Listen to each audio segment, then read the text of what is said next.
કોણ છે કોણ?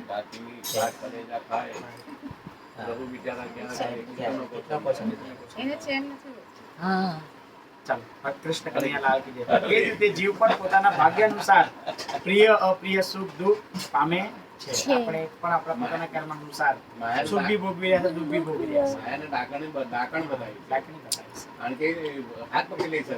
આ મારા પર જાય છે ને બરાબર, તો આ રસ્તો બરાબર નથી, બીજા રસ્તા પર જા તો તને છૂટો મૂકી દે.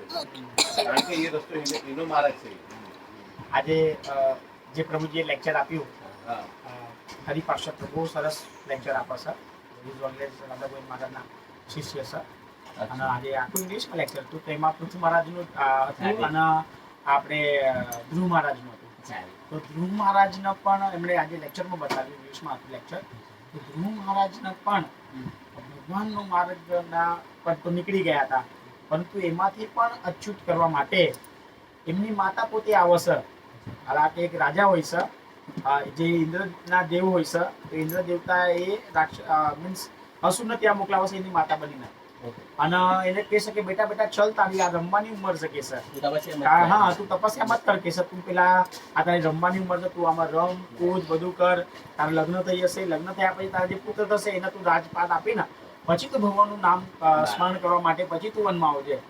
તો એવા ભ્રમિત કરવા માટે ધ્રુવ મહારાજને પણ આવી રીતના ભ્રમિત કરવા માટે સ્વયં ઇન્દ્રદેવ આવી રીતે દરેક વસ્તુઓ મોકલાવે છે. કારણ કે ઇન્દ્રને જાણ છે, કારણ કે વ્યક્તિ જે પૃથ્વીલોકમાં તપસ્યા કરે એટલે ઇન્દ્રના બીજા દેવી દેવતાઓ ત્યાં ટેન્શનમાં આવી જાય, એન્ઝાઇટીમાં આવી જાય. કેમ? કારણ કે એ લોકોના ભય અને ચિંતા એ જ હોય છે કે આ વ્યક્તિ જે છે એ તપસ્યા કરીને બ્રહ્મદેવ પાસે યા તો ભગવાનની પાસેથી મારા લોકની પ્રાપ્તિ કરી લેશે, મારા સ્વર્ગ લોકની પ્રાપ્તિ કરી લેશે, પછી અમે લોકો ક્યાં જશું? તો આ જ વસ્તુના કારણે ધ્રુવ પૃથુ મહારાજે પણ 99 યજ્ઞ અશ્વમેઘ યજ્ઞ કર્યા, પરંતુ એમાં પણ એમણે ઇન્દ્રદેવ જ આવ્યા. ત્યાં પણ આપણે પાછી આપણે કે એમાં પણ ઇન્દ્રદેવ આવીને ઘોડો ચોરી જાય છે. ઇન્દ્રદેવ આવીને કઈ ને કઈ આક્ષેપ કરે છે. તો સ્વયં પછી ભગવાન, જ્યારે કે પૃથુ મહારાજ તો સ્વયં ભગવાનના સખ્યાવીસ અવતાર છે એમ. તો આ રીતે જેટલા પણ દેવી દેવતાઓ છે પોતાનું શાસન જાળવી રાખવા માટે એ મનુષ્ય લોકોના વિઘ્ન ઉત્પન્ન કરે છે. દેવો છે. હા, દેવતાઓ છે. દેવતાઓ બધા સુખ સાહેબ એના વૈભવ ભોગવી રહ્યા છે. એ લોકો જરાક આપણે કઈ કરવા જઈએ એટલે મનુષ્યને અટકાવવા માટે એ લોકોનું બધું પ્રયાસ છે, પ્રયાસ હોય છે. પ્રયાસ હોય છે કે આ લોકો નહીં આવવા જોઈએ, હા, આ બનવા નહીં જોઈએ. આ વાત બધી બહુ પહેલાની થઈ ગઈ, એટલે સાચી નથી. હમણાં આપણે જે આ નહીં રાજા હરિશ્ચંદ્ર, સિબી રાજા, એ બધાને બી એમને હેરાન કર્યા.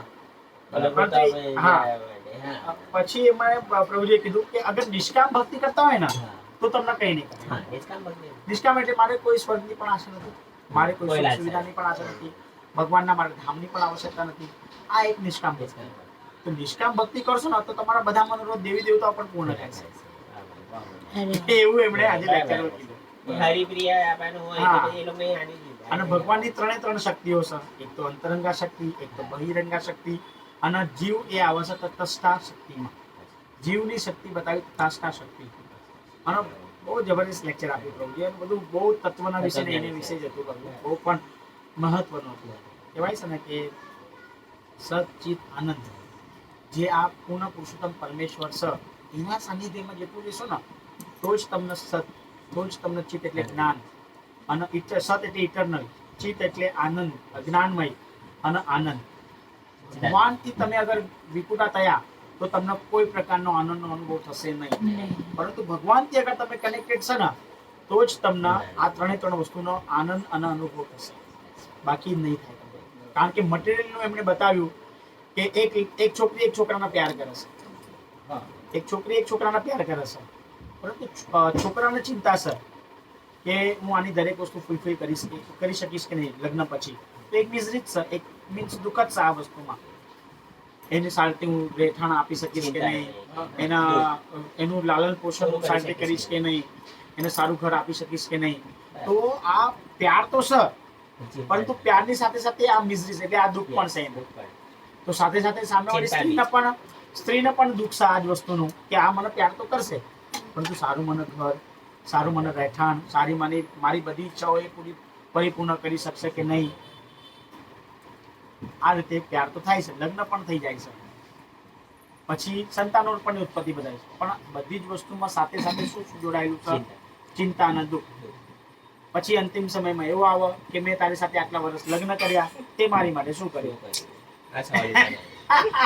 Right. તમે મારી માટે શું કર્યું? બસ મને તમે દુઃખ ને દુઃખ જ આપ્યા. એનો મતલબ કે તમે પ્યાર એકબીજાની સાથે કર્યો, પરંતુ એની પાછળ દુઃખ બી હતું, સાથે સાથે મિઝરીઝ બી હતી, એન્ઝાયટી પણ હતી, આ બધું સાથે હતું, પરંતુ એ તમને ત્યારે સમય પર દેખાયું નહીં. તમે એનો વિચાર તો કર્યો, તમે પ્રેમ તો કર્યો, પણ સાથે સાથે આ જ બધી વસ્તુઓ હતી બંને તરફથી. તો કેટલું મસ્ત અને સારું ઉદાહરણ આપ્યું એમણે પ્રભુજી એમ. તો દુઃખના વરણમાં પ્રેમ છુપાયેલો છે. હા, એટલે ભગવાને તો સ્વયં ભગવદ ગીતામાં પણ કીધું છે કે દુઃખાલયમ અશાશ્વતમ, કે આ દુઃખાલય એટલે દુઃખોનું જ ઘર છે અને અશાશ્વત છે, આ ઇટરનલ નથી. એટલે જેટલું ભગવાનના સાનિધ્યમાં રહીશું ને એટલે જ આપણે આનંદની પ્રાપ્તિ, ઇટરનલની સત્યની પ્રાપ્તિ અને જ્ઞાનની પ્રાપ્તિ કરી શકીએ.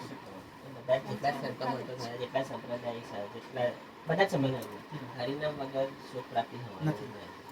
બસ ભગવાન મૂળ સામ હરિનામ છે, ભગવાનનું નામનું ભજન ને ભગવાન નામનું કીર્તન.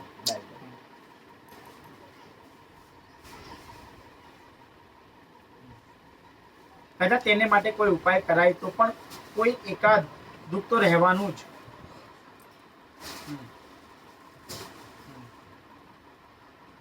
જેથી દુઃખને એનાથી જીવને છુટકારો તે જ રીતે જીવ પણ પોતાના ભાગ્ય અનુસાર પ્રિય અપ્રિય સુખ દુઃખ પામે છે. કદાચ તેને માટે કોઈ ઉપાય કરાય તો પણ કોઈ એકાદ દુઃખ તો રહેવાનું જ. તેનાથી જીવનો છુટકારો થતો નથી. દુઃખ દૂર કરવા કરેલું કર્મ તે દુઃખજનક કર્મોને સમૂળગી વાસનાઓ સાથે કદી ટાળી શકાતું નથી. જેથી દુઃખને દૂર કરવાનો કોઈ ઉપાય જ નથી. દુઃખ જન્મ કર્મો દૂર કરવા કર્મ નહીં પણ જ્ઞાન જ જોઈએ.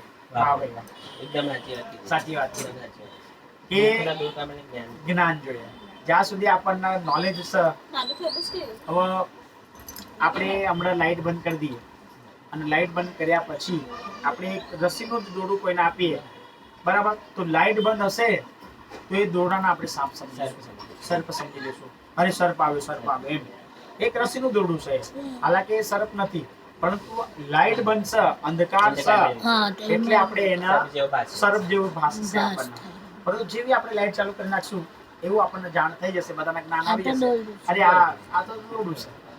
પછી આપણે એ વસ્તુથી ભય અનુભવશું નહીં. તો આ જ વસ્તુ જ્ઞાન છે કે આપણે અગર શાસ્ત્રોક્ત રીતે દરેક પ્રકારનું આપણને જ્ઞાન હશે, શાસ્ત્રના પ્રમાણે અગર આપણે શાસ્ત્રને વાંચીને આપણે જીવનમાં ઉતારીશું તો જ આપણે સુખી થઈ શકશું. અને ભલે અનેક પ્રકારના દુઃખ ને મિઝરીઝ ને બધું આવશે, પરંતુ શાસ્ત્રના પ્રમાણે ચાલશું ને તો આ દુઃખમાંથી પણ આપણે નીકળી જશું અને આપણને દુઃખ લાગશે નહીં. કેમ? કારણ કે આપણી પાસે જ્ઞાન છે. એમ જ્ઞાનના દ્રષ્ટિથી જોવા જઈએ તો એટલે શાસ્ત્રના પ્રમાણે ધર્મ નીતિપૂર્વક ધન ઉપાર્જન કરીને આપણે ચાલવું જોઈએ, તો આપણા જીવનમાં સુખ શાંતિ અને સમૃદ્ધિ પણ રહેશે.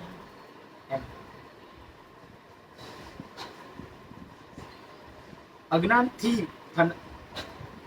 થનાર આ સંસાર વસ્તુ જ છે જ નહીં.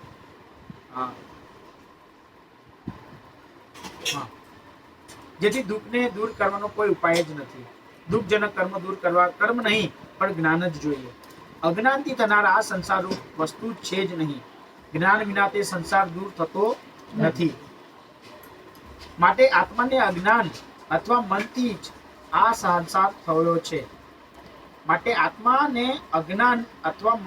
સંસાર થયો છે. તેથી નિવૃત્તિ ભગવાન વિશે પરમ ભક્તિ કરવાથી જ થાય છે.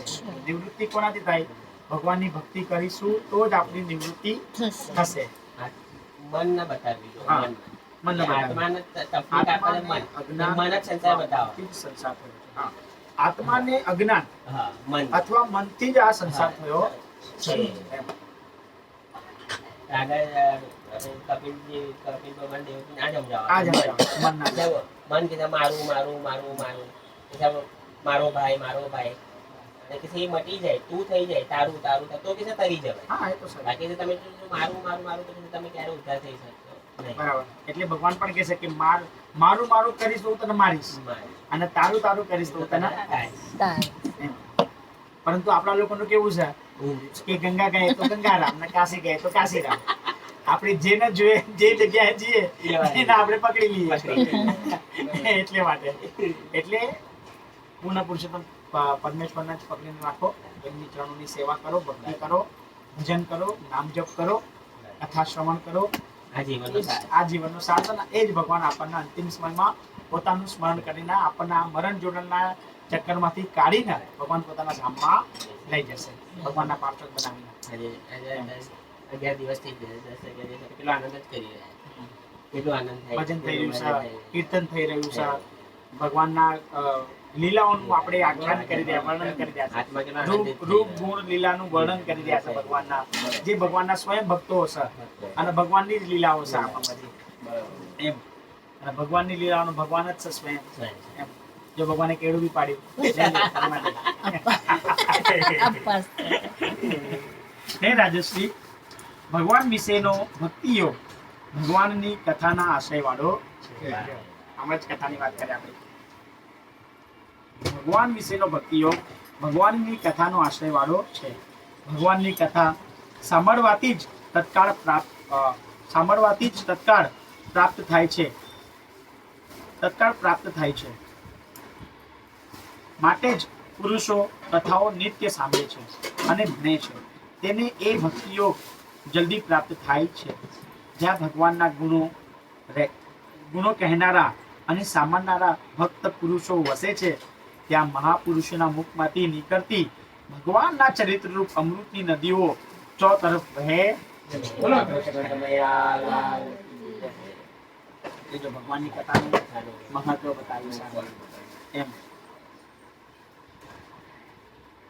હે રાજન, જે પુરુષો આ નદીઓને અત્યંત સાવધ કરેલા કાંતિ પીવે છે, તે પુરુષોને તો ભૂખ, તરસ, ભય, શોક કે મોહ અડકી શકતા નથી. હવે વિચાર કરો કે પરીક્ષિત મહારાજે પણ એક ચિત્ત અને એક મન થઈને કન્ટિન્યુ 3 દિવસ 3 નાઈટ 3 નાઈટ સતત ભાગવતમ સાંભળ્યું સુખદેવ ગોસ્વામી પાસેથી. સુખદેવ ગોસ્વામી કહે છે કે તમે કઈ જલપાન તો ગ્રહણ કરો હે રાજા, હે પરીક્ષિત રાજા, તમે કઈ જલપાન તો ગ્રહણ કરો. આજે કથાના 3 દિવસ થઈ ગયા, તે છતાં પણ તમે જલ પણ નથી આરોગ્યું કે કઈ તમે એનું કોઈ વસ્તુનું પાન પણ નથી કર્યું.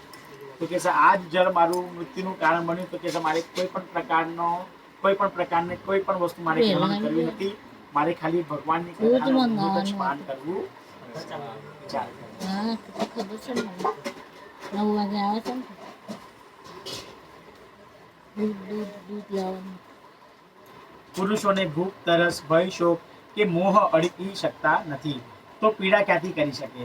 આ જીવલોક જ ભૂખ તરસથી નિત્ય પીડાય છે. આપણે આ જીવલોક આપણે ભૂખ તરસથી પીડાય છે. અને તેથી જ તે શ્રી હરિની કથામાં પ્રીતિ કરતો નથી. દામમાં પડ્યા છે બધી આટલી અમૂલ્ય વસ્તુઓ આજે આપણે સ્થાપિત કરી છે આપણા ઘરે. આજે શ્રાવણ માસ અને ચતુર્માસ નિમિત્તે, ચતુર્માસ તો ચાલી જ રહ્યો હતો, સાથે સાથે પવિત્ર શ્રાવણ માસ પણ ચાલી રહ્યો છે. અને આ કથા અમૃતનું વહન ચાલી રહ્યું છે નદીની મારફતે. પરંતુ આપણા જ પરિવારોમાં છે, આપણે કહી બી શકીએ આવો થોડું 2-5 મિનિટ બેસો, થોડું શ્રવણ કરો, પણ તે છતાં પણ ભાગ્યમાં જ નથી. ભાગ્ય એ લોકો શ્રવણ નથી કરી શકતા. દિવસે કામ ક્યારે ભજીશું? આ જીવ લોકો જ ભૂખ તરસથી નિત્ય પીડાય છે અને તેથી જ તે શ્રી હરિની કથામાં પ્રીતિ કરતો નથી. બ્રહ્મા, શંકર, મનુ તથા સર્વ મુનિઓ અને હું નારદ બધા પરમેશ્વરને શોધીએ છતાં પરમેશ્વરનો સાક્ષાત્કાર કરી શકતા નથી. વાહ ભાઈ વાહ. પરંતુ જ્યારે મનન કરેલા તે ભગવાન જ જેના પર કૃપા કરે છે, તે પુરુષ તો તે જ સમયે બુદ્ધિને તજે છે. વાહ ભાઈ વાહ. ભગવાનની કૃપા કૃપા થાય થાય તો તો ભગવાનની કૃપા હોય તો કૃપા થાય ગુરુદેવ. વાહ ભાઈ. હે પ્રાચીન મહર્ષિ રાજા, માત્ર વૈદિક કર્મોમાં જ તમે સત્ય દ્રષ્ટિ ન કરો, કારણ કે અજ્ઞાનને લીધે જ તે કર્મો સાચા જણાય છે. તે માત્ર કાનને જ પ્રીતિ ઉપજાવનારા છે, પણ બ્રહ્મનો સાક્ષાત્કાર કરાવતા નથી. જે લોકો વેદને કર્મપરાયણ કહે છે, તેઓ વેદનું રહસ્ય જાણતા નથી. વેદો કેવળ આત્મ સ્વરૂપનું જ પ્રતિપાદન કરે છે. આ જ પ્રમાણે તમે પણ પૂર્વાગ્ર ગર્ભોથી આખી પૃથ્વી પથારીને અનેક પશુઓનો સંહાર કર્યો. તેથી તમને અભિમાન થયું કે હું જ યજ્ઞો કરનારો છું, પણ તમે કર્મ અને જ્ઞાનનું સાચું સ્વરૂપ સમજ્યા નથી. નથી. કર્મ તેને જ કહેવાય જેથી શ્રી હરિ પ્રસન્ન થાય, અને જ્ઞાન તેને જ બોલો કહેવાય. કૃષ્ણ કનૈયા. લાલ કી જય. કર્મ તેને જ કહેવાય જેથી શ્રી હરિ પ્રસન્ન થાય, અને જ્ઞાન તેને જ કહેવાય જેને લીધે શ્રી હરિ વિશે બુદ્ધિ સ્થિર થાય. વાહ ભાઈ વાહ. વળી ભગવાન જ સર્વના અત્યંત પ્રિય આત્મા હોય, તેમનું શરણ લેવાથી લેશ માત્ર ભય થતો નથી. એમ જે જાણે છે તે વિદ્વાન છે, અને તે જ ગુરુ અને શ્રી હરિ છે. શ્રી ગુરુ પણ એ જ બતાવે ને શ્રી હરિ પણ એ જ બતાવે કે જે વ્યક્તિના જ્ઞાન પ્રાપ્ત કરાવી દે કે આ બુદ્ધિને આપણે ભગવાનના ચરણોમાં સ્થિર કરવાની છે. અને ભગવાન પ્રસન્ન ક્યારે કરી શકીશું કે જ્યારે આપણા દરેક કર્મ આપણે ભગવાનના પ્રસન્નતાની માટે કરીશું, ત્યારે આપણે ભગવાનને પ્રસન્ન કરી શકીશું.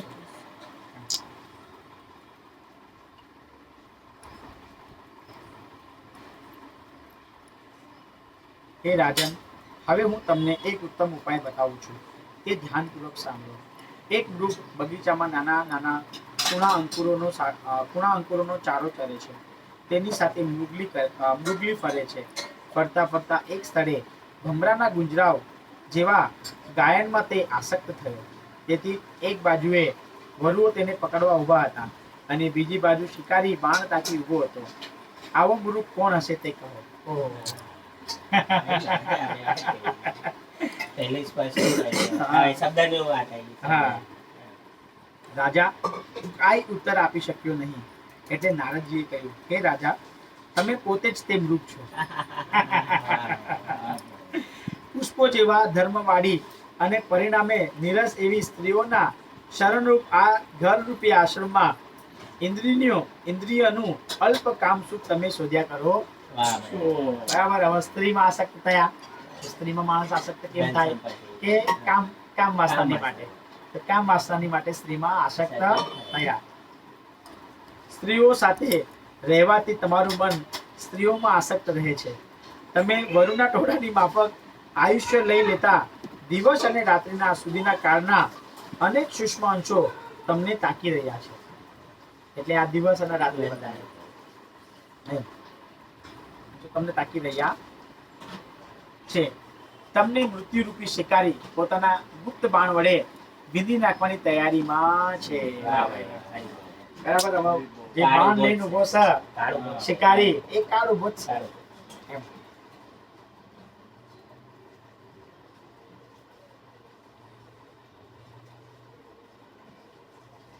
આમ તમારી સ્થિતિ મૃગના જેવી વિચારી તમે તમારા ચિત્તને હૃદયમાં લીન કરો. તમે સ્ત્રીના આશ્રયરૂપ ગૃહશાસ્ત્રમને છોડી દઈ ઈશ્વરને પ્રસન્ન કરો. તેથી સંસારથી વિરામ થાય. દરેક વસ્તુનું એક જ વસ્તુ આ લોકોએ બતાવી છે. આપણે શરૂઆતથી થોડું સાંભળી રહ્યા છે શ્રીમદ ભાગવતમ કે સ્ત્રી અને સંસારમાંથી આસક્તિ છોડીને ભગવાનની પ્રીતિની માટે અને ભગવાનની પ્રાપ્તિની માટે વન તરફ જ પ્રયાણ કરવાનું કહ્યું. તો જ મન સ્થિર થાય, અને તો જ આપણે એકાંતિક ભગવાનની ભક્તિ કરી શકીએ. સંસારમાં દૂર થશે તો આસક્તિ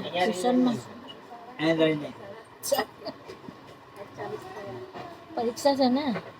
પ્રાચીન મહર્ષિ રાજાએ કહ્યું, હે બ્રહ્મન, મને કર્મનો ઉપદેશ કરનારા ઉપાધ્યાયો સમજાય તો ખરા, પણ હજી આ વિષયમાં મને સંશય છે. કે પુરુષ જે શરીરથી કર્મો કરે છે તેને આ લોકમાં જ છોડીને પરલોકમાં બીજા શરીરથી તે કર્મોના ફળ ભોગવે છે એમ વેદ વેદાંતોનું કહેવું છે. તેમજ વેદમાં કહેલું કર્મ કર્યા પછી એવા કયા કર્મનું ફળ તે કેવી રીતે ભોગવી શકે છે. આપણે જે હમણાં શરૂઆતમાં વાતાવરણ કરી હતી કે આ શરીરને આપણે છોડી દીધું, બરાબર. તો પછી આપણને આ જ શરીર મળશે કે આપણને બીજું શરીર પ્રાપ્ત થશે? એમ એનો જવાબ આપશે. નારદજી બોલ્યા, સ્થૂલ દેહ કર્મ કરવાના સાધન નથી, પણ મન પ્રધાન સૂક્ષ્મ દેહ જ કર્મ કરે છે. બરાબર. આ સ્થૂલ શરીર થઈ ગયું આપણું, જે પંચ મહાભૂતનું બનેલું છે, પરંતુ એની અંદર મન પ્રધાન સૂક્ષ્મ શરીર છે. એ બધી વસ્તુ સ્થૂલ દેહનો તમે વાત નથી કરી હા. વિશે. એક માણસ 60 વર્ષ હોય, ખાઈને પાણીપુરી ખાવાનું મન થાય, હા એ આખું મન એને ઊભું કરે. મન ઊભું કરે. 50-60 વર્ષથી કાયા નાખી પકડી ત્યાં લઈ જાય એમ ખાવા માટે. એક ખાલી જીભની લાલસા માટે. લાલસા. મન. સ્થૂલ દેહનો નાશ થાય તો પણ સૂક્ષ્મ દેહનો નાશ થતો નથી. જો આપણે હમણાં જ વાત કરી કે સ્થૂલ શરીરના આપણે બાળી દઈશું, બરાબર. આ ગ્રાસ બોડી છે, એની અંદર સબટલ બોડી છે, પણ સબટલ બોડીનો નાશ થતો નથી. જો આપણે મનને પણ જોઈ નથી શકતા, આપણે બુદ્ધિને પણ જોઈ નથી શકતા, આપણે અહંકારને પણ જોઈ શકતા નથી. મન, બુદ્ધિ, ચિત્ત અને આપણે આપણા ચિત્તને પણ જોઈ શકતા નથી. આ ચારે ચાર વસ્તુઓ અંદર સજરૂર આપણને એનો અનુભવ બી છે, અનુભવ. પરંતુ આપણે એને જોઈ શકતા નથી. એનો અનુભવ કરી શકાય છે, પરંતુ એને જોઈ શકતા નથી. પરલોકમાં પણ જીવની સાથે સૂક્ષ્મ દેહ જાય છે. એટલે મૃત્યુ તો આ શરીરને આપણે બાળી દીધું. આપણે આ શરીરને બરાબર, તો જે એની અંદરથી સબટલ બોડી નીકળી એની સાથે એ પરલોકમાં જાય છે. હા. એને ત્યાં પાછો નાગા કરીને લઈ જાય. કારણ કે એને બધું કરેલું છે. હા, આપણે મૃત્યુ પછી આપણે જે પિંડદાનની વિધિ કરીએ છીએ, તો આપણે લેક્ચરમાં બી સાંભળ્યું હતું. એમ જોવા જઈએ તો 12 દિવસમાં એક પિંડ આપણે બનાવવું પડે. ગરુડ પુરાણના પ્રમાણે એક પિંડ બનાવીએ આપણે ચોખાના આટાનું બનાવીએ છીએ. એક પિંડ બને એટલે એના ઉપરનું મસ્તક પ્રદાન થાય. બીજા દિવસે બીજું પિંડ બનાવે તેના ભુજાઓ સાથળ પ્રદાન થાય, પછી સાથળ આ બાજુઓ પ્રદાન થાય, પછી સાથળ પ્રદાન થાય, પછી વક્ષસ્થળ પ્રદાન થાય, પછી જંગાઓ પ્રદાન થાય, પછી પગ પ્રદાન થાય. એ રીતે 10 થી 12 દિવસમાં જે આપણે એક પિંડ બનાવ્યું હોય એ પિંડથી આ જે આપણું સૂક્ષ્મ શરીર છે એ સૂક્ષ્મ શરીર પછી એ પિંડમાં પ્રવેશ કરે અને એની પછી એની બધી આગળની યાત્રાઓની શરૂઆત થાય. કહેવાય છે ને કે આ શરીરની સાથે સાથે સૂક્ષ્મ શરીરને પણ પિંડનું શરીર આપવું પડે છે, ત્યારે એની યાત્રાની શરૂઆત કરે છે. પછી આ મન, બુદ્ધિ, ચિત્ત, અહંકાર એ પિંડના શરીરમાં પ્રવેશ કરે છે અને પછી એની યાત્રા આપણામાં કેવું કરે છે? હા, આપણામાં છેલ્લા દિવસે જ પિંડ બનાવી દઈએ અને એ પિંડના આપણે પછી બધી પિંડદાનની વિધિ કર્યા પછી, તર્પણની વિધિ કર્યા પછી આપણે એક સાથે બધું નદીમાં યા તો સમુદ્રમાં આપણે એના વિસર્જન કરી નાખીએ. પરંતુ ગરુડ પુરાણના પ્રમાણે આ રીતે રોજ એક પિંડ આપણને દાન કરવું પડે છે. એના જે મૃતક આત્માના શરીરની ચલો, આ તો સારું કે આપણે ગરુડ પુરાણનું થોડું બહુ લેક્ચર અને બધું લેક્ચર થોડું આપણે મંદિરથી શ્રવણ કરીશું તો આપણને આ બધી વસ્તુનું નોલેજ છે અને નોલેજ ન થકી આજે આ વસ્તુ આવી રહી છે તો આપણે સમજાઈ પણ રહ્યા છે અને પોતે સમજી પણ રહ્યા છે.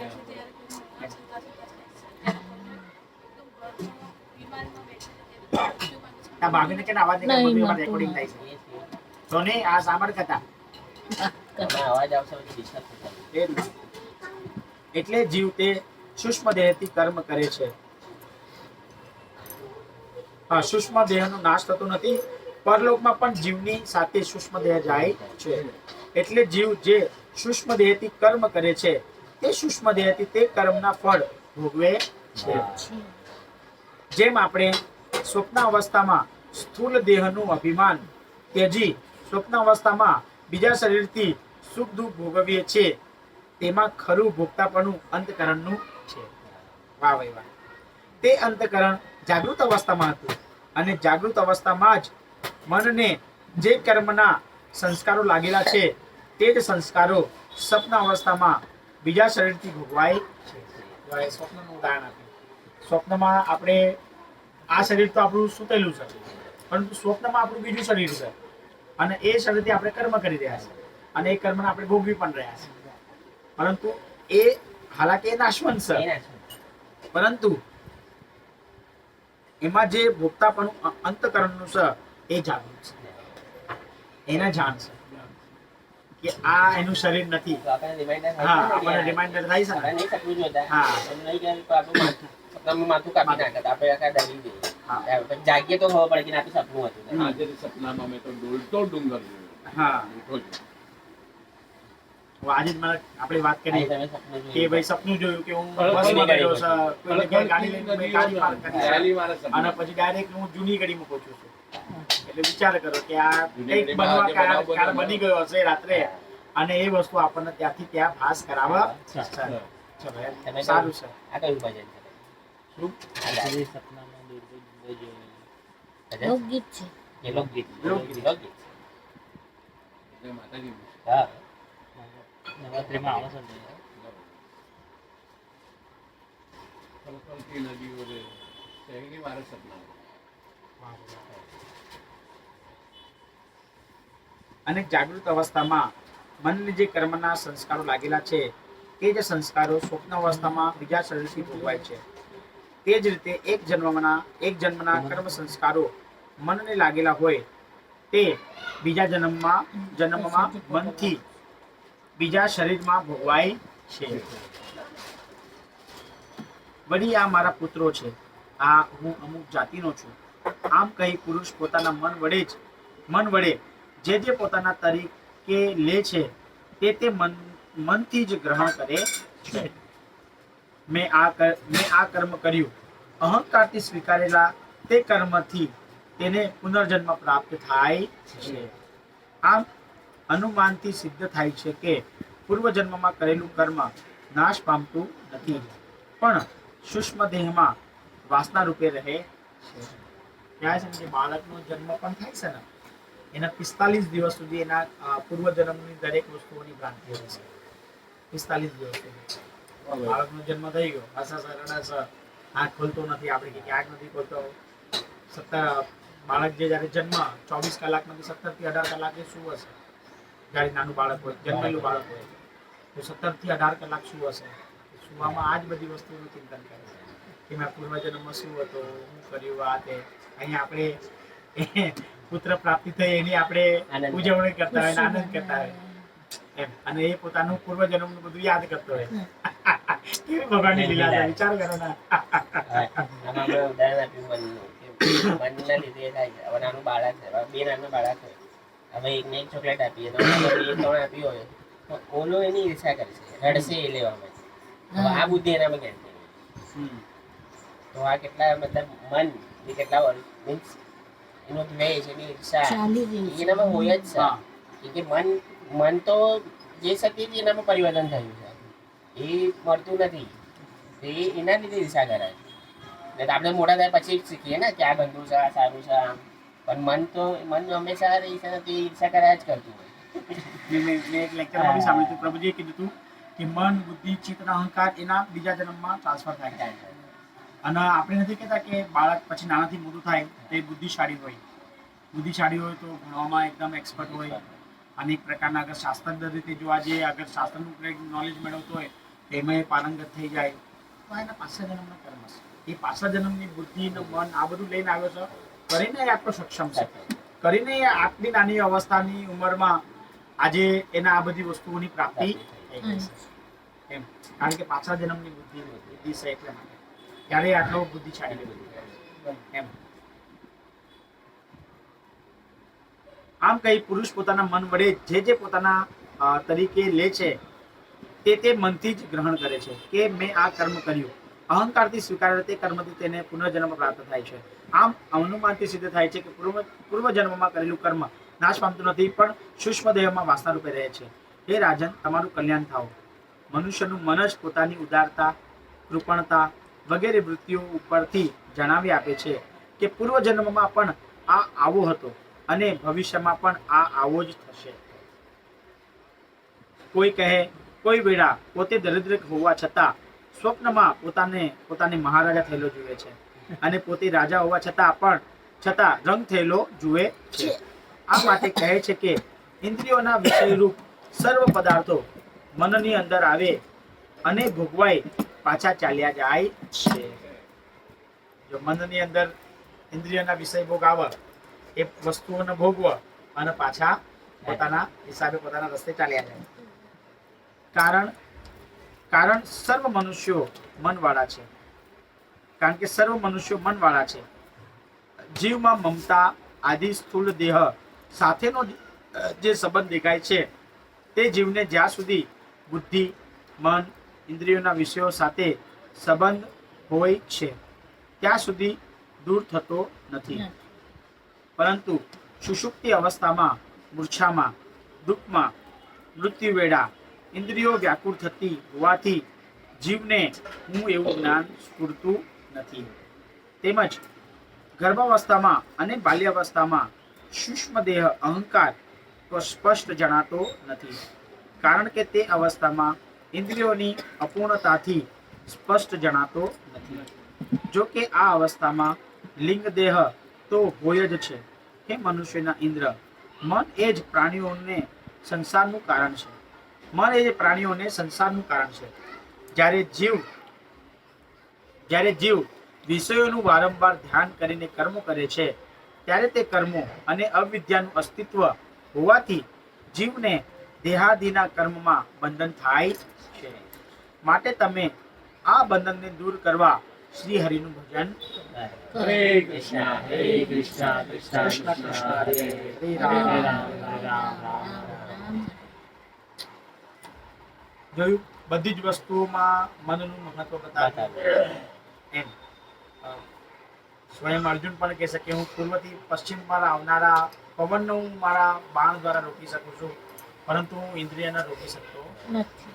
હું મારા મનના કેન્દ્રિત કરી શકતો. ભગવત ભક્તોમાં મુખ્ય નારદજીએ પ્રાચીન